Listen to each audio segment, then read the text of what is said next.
Wales circle નજીક આવેલ સરદાર પટેલ સોસાયટીના એક બંધ મકાનમાં તસ્કરોએ ત્રાટકી સોના ચાંદીના દાગીના મળી લાખોની મત્તાની ચોરી કરી તસ્કરો પલાયન થઈ ગયા હતા. ચોરીના બનાવ અંગેની પ્રાપ્ત વિગતો મુજબ વેલ્સ સર્કલ નજીક આવેલ સરદાર પટેલ સોસાયટીના પ્લોટ નંબર 3 માં રહેતા ઉષાબેન નરેશભાઈ જોશી પોતાનું ઘર બંધ કરી લગ્ન પ્રસંગમાં ગયા હોય તસ્કરોએ બંધ મકાનના તાળા તોડી ઘરમાં પ્રવેશી કબાટમાંથી સોના ચાંદીના દાગીના અને રોકડ રકમની ચોરી કરી તસ્કરો નાસી છૂટ્યા હતા.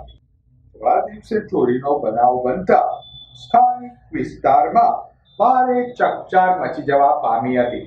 બનાવ અંગે પોલીસે ગુનો નોંધી નાસી છૂટેલા તસ્કરોને ઝડપી લેવા ચક્રો ગતિમાન કર્યા હતા.